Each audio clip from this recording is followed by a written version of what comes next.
It's been a couple of years since we've returned to the world of Crash Bandicoot.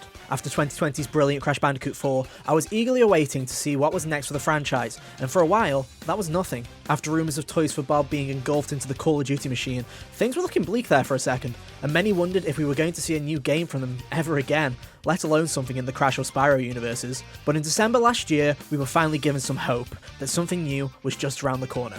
Enter Crash Team Rumble, a game rumoured for years as Wumpa League and a brand new multiplayer take on the franchise. I won't lie and say that a 4v4 multiplayer brawler was something I was asking for out of this franchise, but I was willing to give it a try. I'm glad I did. Crash Team Rumble is a chaotic cacophony of platforming action, whose simple premise blends class-based combat and platforming prowess, culminating in a genuinely fun game I couldn't put down. But is it worth the $30 price of entry? Well, it's complicated. Let's talk about that.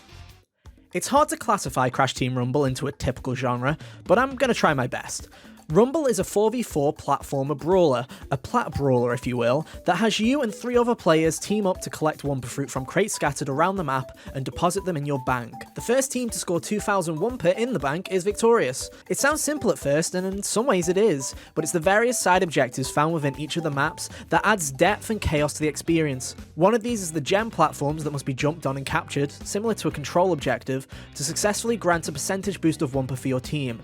Another one is the relic stations that require you to gather specific relics and deposit them to unlock abilities for your team. These scale from smaller relic stations, rollerballs, bandicootapults, masks, to the larger relic stations, which grant you potentially game-altering abilities like invincibility or a second bank. Do you want to know the best part? Gem platforms and relic stations differ between maps, leading to some crazy combinations, and each map feeling truly unique. Mix this in with collecting Wumpa, attacking the enemy's base, and defending yours. It constantly feels like there is the work of 6 people available to a group of 4. You never have enough teammates to cover every possible outcome, and it leads to utter chaos. This is Crash Team Rumble's greatest strength, the insanity of it all. There's never any downtime when playing a match of Rumble. Whether it's a 90-second game or a 10-minute game where you spam the base with Dingo Dial, the action never lets up, and it's a constant riot from start to finish. Some of this chaos is alleviated by your character class, as although all of these tasks are available to every single member on the team, you can enhance your specific skills based on the character you pick prior to the match starting. These characters are split into 3 classes: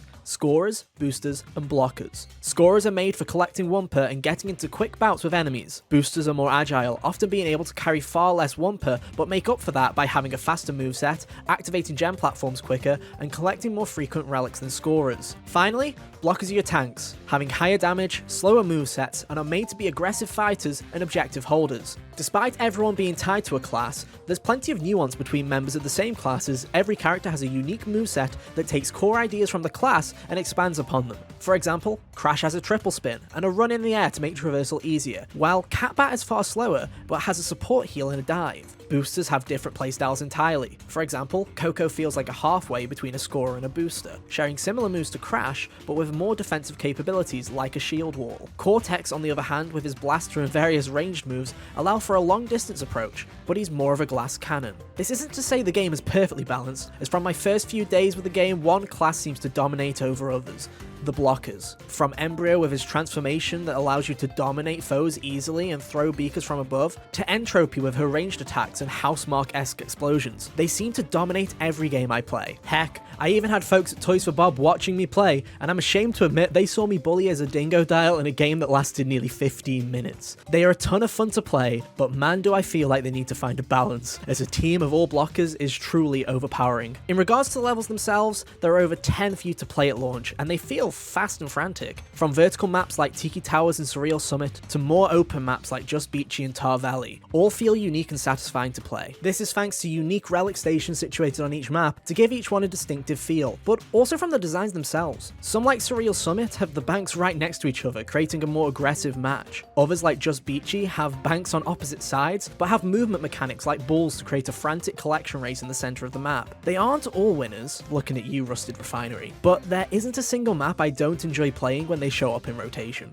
As for the game's presentation, the whole game is largely built off the work done on their previous title, Crash Bandicoot 4. All the maps have themes taken straight from that game, but I still stand by what I said when Crash 4 originally released. The art style rules. These are my favourite designs of these characters, and to see them evolving with new skins and designs makes me really happy that they stuck to this art style. This also extends to the voice work and music, which is pretty much copy-pasted from Crash Bandicoot 4 and the prior Activision remakes. It's not bad in any way, but the lack of inclusion of older music leaves a lot to be desired. Which leads me to my biggest gripe with the game: cosmetics and progression. Progression in Crash Team Rumble is tied to both character levels and the battle pass. The character levels are honestly a great idea, and have cosmetics that are simple and a reward for spending time on your character. The battle pass, on the other hand, is a slog. It takes forever to complete, has over 100 tiers of progression, and has cosmetics and rewards I couldn't care less for. Considering this is the main reason to be constantly playing this game for the incredibly long 3-month seasons, it's a bit much, especially when the cosmetics are not particularly stunning in the first place. Sticking hats and backpacks on characters is fun, but it doesn't really give me a reason for playing, especially if the game is going to have content droughts of up to 3 months at a time. I really like the game on the whole, but man does this scare me in regards to its longevity. If someone like me who's a lifelong Crash fan can't find a single thing he really wants to grind for in your game as a service, I have no clue how newcomers are supposed to feel differently. With this and the $30 price tag, I can't help but feel that maybe the pricing model is wrong for this game. The mixture of free-to-play aspects and a lack of content outside of the main modes makes me feel like the game will inevitably go free-to-play. That's not a bad thing. It'd probably be for the best, especially when the gameplay footage doesn't really convey how good the gameplay of Crash Team Rumble is. Maybe a lower price point would really be a benefit. I don't regret buying it in the slightest. It's well worth the money for me. But I'd also be lying if I didn't think free-to-play would be more beneficial for newcomers. Performance again is very similar to that of Crash 4 on previous consoles, running at the same resolutions and a more stable frame rate.